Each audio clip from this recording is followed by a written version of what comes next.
Imaginez. L'aube perce à peine l'obscurité de la vallée de Hijr. Un silence de mort. Soudain, un hurlement déchire l'air. La montagne tremble. La roche se fend en deux avec un craquement assourdissant. De la poussière, une lumière aveuglante, et de l'intérieur de la pierre sort une chamelle.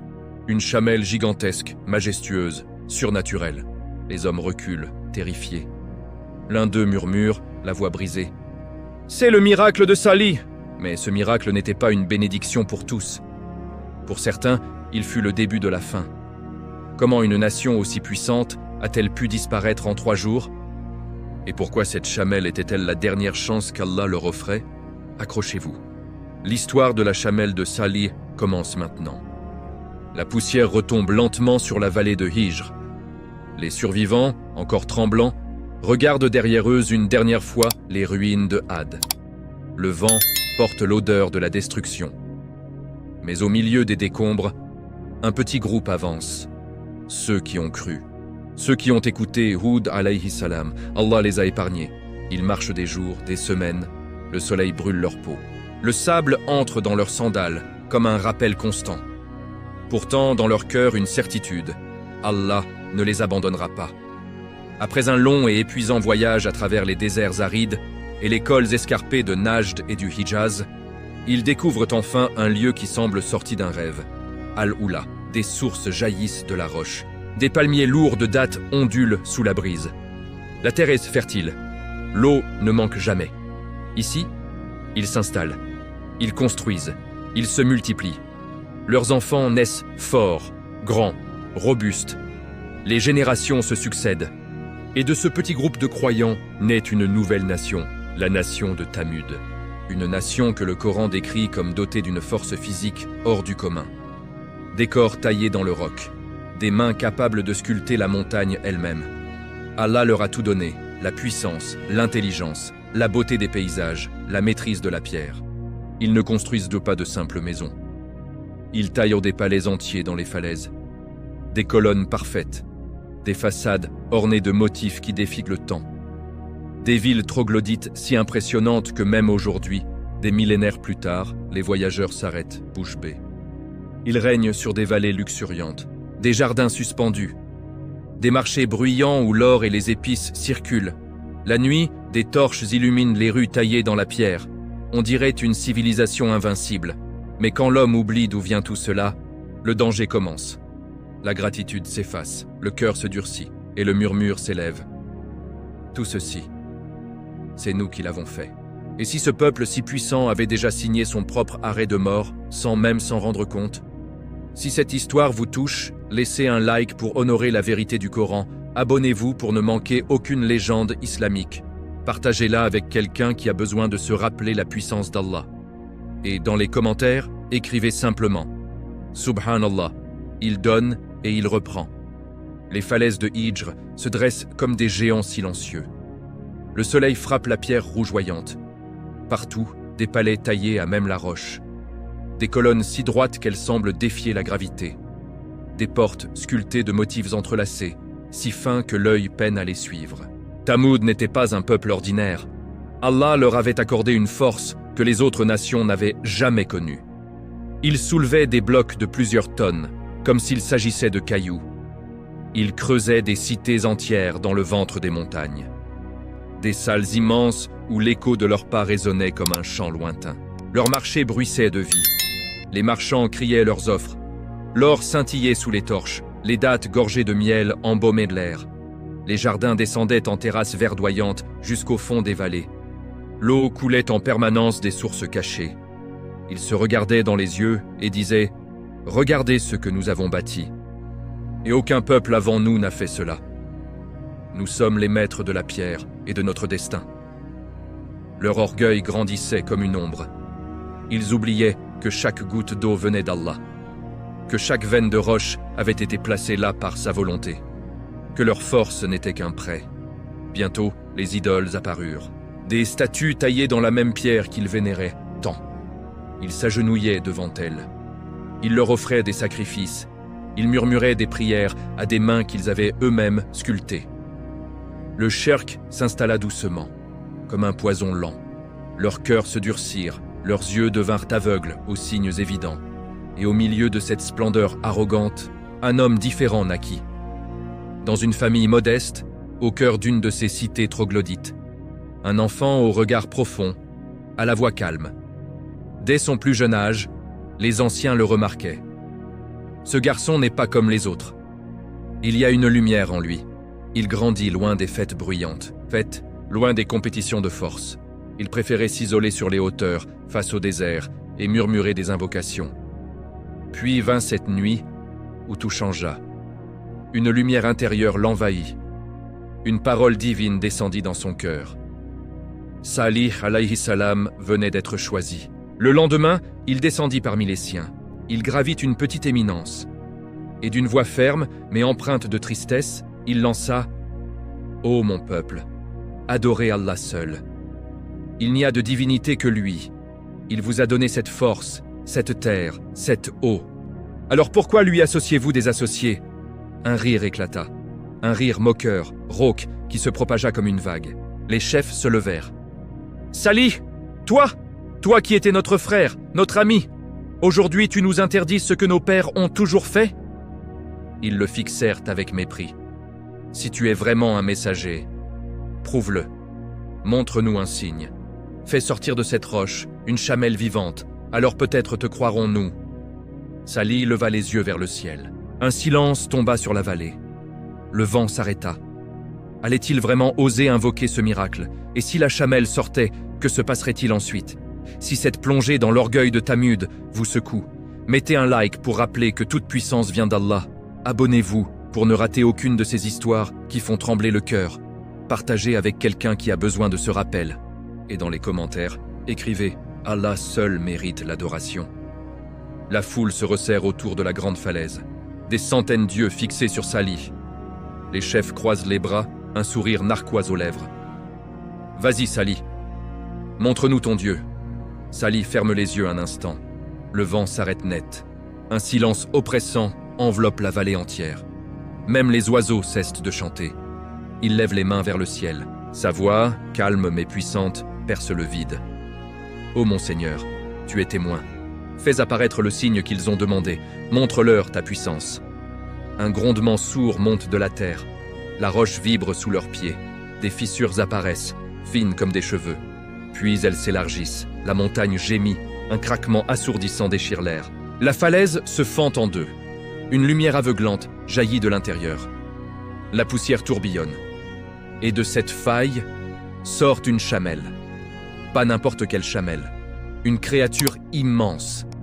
Blanche comme la neige. Les yeux brillants d'une lumière étrange. Ses pattes frappent le sol avec une force qui fait trembler les cailloux.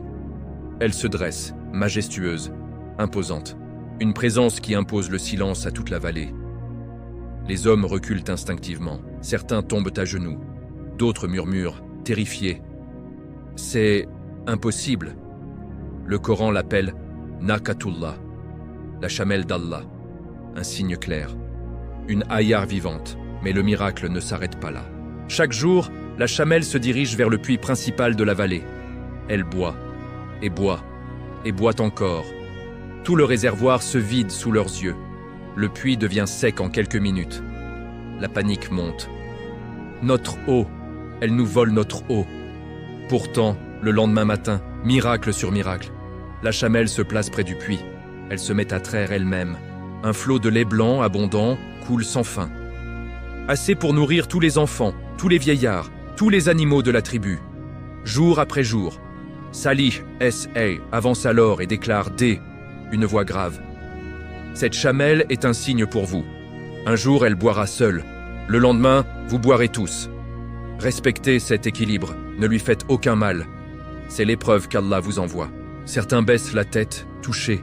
D'autres hochent la tête en silence. Mais dans l'ombre, les chefs se regroupent. Leurs visages se crispent de rage. Notre liberté, bafouée par une bête, Salih gagne en influence grâce à elle.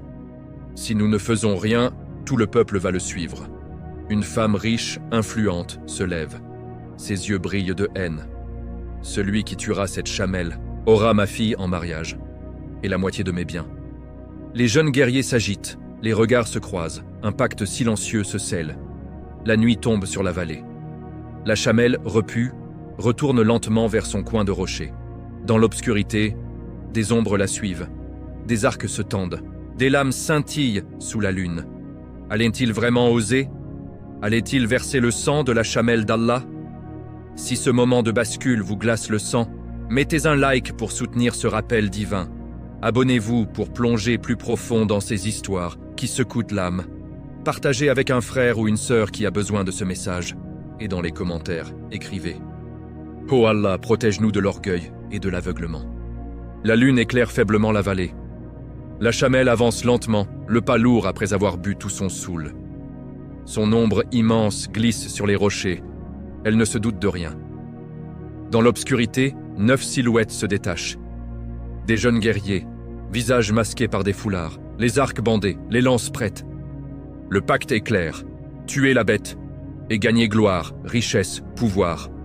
Le premier tir. Une flèche siffle. Elle se plante dans la patte avant de la chamelle. Un cri rauque déchire la nuit. Elle chancelle, mais ne tombe pas. Les autres surgissent. Ils l'encerclent, un coup de lance dans le flanc, du sang coule noir sous la lune, un autre coup plus violent. La chamelle s'effondre enfin. Ses pattes battent faiblement le sol, un dernier râle. Puis le silence. Les assassins reculent, haletants. Ils regardent le corps massif étendu. L'un d'eux murmure « C'est fait. Maintenant, l'eau est à nous. » Et Sali n'a plus rien. Le lendemain matin, la nouvelle se répand comme un feu. La chamelle est morte, égorgée, mutilée. La vallée entière se rassemble autour du cadavre. Certains pleurent, d'autres rient nerveusement. Les chefs paradent, triomphants. « Regardez, nous avons vaincu le cygne. Plus de partage, plus d'épreuves. Nous sommes libres. » Sali arrive. Il s'arrête net devant le corps sans vie, son visage blêmi, ses lèvres tremblent. Il pose une main sur le flanc encore chaud de la chamelle. Une larme coule sur sa joue. Il se relève lentement. Sa voix, d'habitude si douce, résonne comme un tonnerre contenu. « Vous avez tué la chamelle d'Allah. Vous avez versé le sang de son signe clair. Il vous avait donné 3 jours. 3 jours seulement. Préparez-vous. Le châtiment approche. Les moqueries fusent. 3 jours, nous verrons bien. Ton Dieu n'ose pas nous toucher. Regardez nos palais, ils tiendront. » Pourtant, dès ce soir-là, quelque chose change. Le premier jour, leurs visages jaunissent. Une pâleur maladive envahit la vallée. Le deuxième jour, leurs joues rougissent violemment, comme brûlées de l'intérieur. Le troisième jour, leurs visages deviennent noirs comme la nuit. La peur s'installe, les cris montent, les enfants appellent leur mère. Les hommes forts tremblent. Et au cœur de la 3e nuit, le ciel s'embrase. Un grondement monte des entrailles de la terre. Les montagnes tremblent. Une seule, immense, terrifiante clameur déchire l'air. Une clameur qui fait éclater les cœurs. Une clameur qui arrache les âmes des corps. Quand le soleil se lève, la vallée est silencieuse. Les palais sont intacts. Les colonnes toujours droites. Mais à l'intérieur, des corps gisent, visage contre terre, comme foudroyés. Tamoud n'existe plus. Salih se tient au bord de la vallée. Il regarde les ruines vivantes et murmure « Je vous avais prévenu, mais vous avez préféré l'orgueil à la guidance. » Ces falaises parlent encore aujourd'hui. Elles murmurent à ceux qui passent. Les plus grandes civilisations tombent quand elles osent défier le Créateur. Si ce châtiment vous fait frissonner, mettez un like pour rappeler que la puissance d'Allah est absolue. Abonnez-vous pour découvrir d'autres avertissements divins. Partagez cette vidéo avec quelqu'un qui doit entendre ce rappel. Et dans les commentaires, écrivez « Oh Allah, garde-nous loin de l'orgueil et rapproche-nous de toi ». Le soleil se lève sur une vallée figée. Pas un oiseau, pas un souffle de vent. Les palais taillés dans la roche se dressent toujours, intacts. Colonnes parfaites. Portes sculptées. Tout semble vivant, sauf les habitants. À l'intérieur des demeures, des corps gisent, visage contre le sol, mains crispées, yeux grands ouverts sur l'horreur de l'instant final. La grande clameur les a fauchés en une seconde. Une seule poussée sonore venue des cieux. As-Saya, le hurlement divin. Salih, alayhi salam, marche lentement entre les ruines. Ses pas résonnent dans le silence absolu. Il passe devant les marchés où l'or brillait encore hier. devant les jardins où les dattes pendaient lourdement, devant les puits, maintenant muets. Il s'arrête au centre de la vallée, regarde autour de lui, ces falaises qui ont vu naître une nation puissante. Voilà qu'elles deviennent tombes éternelles. Le Coran grave ces mots comme un avertissement gravé dans la pierre, et le châtiment les saisit au matin, et ils gisaient dans leur demeure, prosternés, comme s'ils s'étaient inclinés, mais trop tard. Salih lève les yeux vers le ciel. Sa voix tremble légèrement, mais elle porte loin. « Ô mon peuple, je vous ai appelé à la vérité.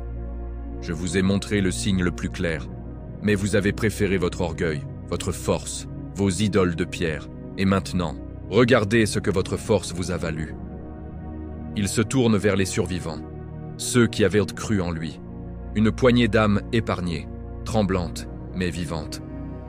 Partez d'ici. Ne restez pas dans ce lieu maudit. Allah a effacé une nation, mais il préserve ceux qui l'écoutent. Il rassemble ce qu'ils peuvent, quelques outres d'eau, quelques dattes, et ils quittent la vallée. Derrière eux, les falaises de Mada Zinsali se referment comme un livre refermé par la main d'Allah. Aujourd'hui encore, ces ruines se dressent dans le désert saoudien. Les voyageurs passent. Ils touchent la pierre froide. Ils lisent les inscriptions anciennes, et un frisson les traverse. Parce que ces murs ne parlent plus d'orgueil, ils parlent de châtiment. Ils parlent d'un peuple qui a tout eu, et qui a tout perdu en 3 jours. Mais une question reste suspendue dans l'air poussiéreux. Sommes-nous vraiment différents d'eux? Quand nous oublions qui nous a donné notre force, notre santé, nos biens, ne courons-nous pas le même risque? Si ces ruines vous rappellent que tout vient d'Allah et retourne à lui, mettez un like pour ce rappel puissant. Abonnez-vous pour ne manquer aucun avertissement divin. Partagez cette vidéo avec quelqu'un qui doit se souvenir. Et dans les commentaires, écrivez « Ô Allah, éloigne-nous de l'orgueil et fais-nous de ceux qui te remercient toujours. » Le vent du désert souffle doucement sur Madain Salih. Aujourd'hui, les touristes marchent entre ces falaises silencieuses. Ils touchent la pierre froide. Ils photographient les façades majestueuses. Ils lisent les inscriptions oubliées. Mais peu savent que ces murs ne sont pas seulement des ruines, ce sont des avertissements vivants. Allah les a laissés debout. Pas pour admirer l'architecture, pas pour vanter la grandeur humaine, mais pour que chaque passant entende la même question muette. Et toi, que ferais-tu si Allah t'envoyait un signe clair? La chamelle est sortie de la roche. Elle a bu leur eau un jour, leur a donné son lait le lendemain, un équilibre parfait, une épreuve simple. Mais leur orgueil l'a brisé. Une flèche, une lance, un cri de triomphe, et 3 jours plus tard, le silence éternel. Le Coran ne raconte pas cette histoire pour effrayer, il la raconte pour réveiller. Nous avons détruit les cités qui vous entourent, afin que vous réfléchissiez. Ces palais intacts, ces colonnes droites, ces portes sculptées, ils sont restés là pour nous rappeler, la force physique ne sauve pas. La richesse ne protège pas. Les palais les plus solides s'effondrent quand le cœur s'endurcit contre Allah. Thamoud avait tout, et ils ont tout perdu. Pas à cause d'un ennemi extérieur, pas à cause d'une catastrophe naturelle, mais à cause d'un seul choix, tuer le signe qu'Allah leur avait offert. Aujourd'hui, dans nos vies, les signes sont partout. La santé qui nous est prêtée, le souffle qui entre et sort, la nourriture sur la table, les moments de calme au milieu du chaos, et parfois, une épreuve qui nous demande juste d'être reconnaissant, de partager, de ne pas laisser l'orgueil nous aveugler. Salih alayhi salam est parti avec les croyants. Il les a emmenés loin de ce lieu maudit, et sa voix résonne encore. Le salut n'est pas dans la pierre taillée, mais dans le cœur qui se prosterne devant son Créateur. Ces falaises ne parlent plus, mais elles crient une vérité éternelle. Allah donne, Allah éprouve, Allah reprend, et il sauve ceux qui reviennent à lui avant qu'il ne soit trop tard. Si cette histoire vous a touché au plus profond de l'âme, mettez un like pour honorer la sagesse du Coran. Abonnez-vous pour ne manquer aucune de ces leçons divines. Partagez-la avec quelqu'un qui a besoin de ce rappel puissant. Et dans les commentaires, écrivez « Ô Allah, fais-nous de ceux qui te remercient en toutes circonstances et nous protège de l'orgueil. » Fin de l'histoire, mais le rappel continue.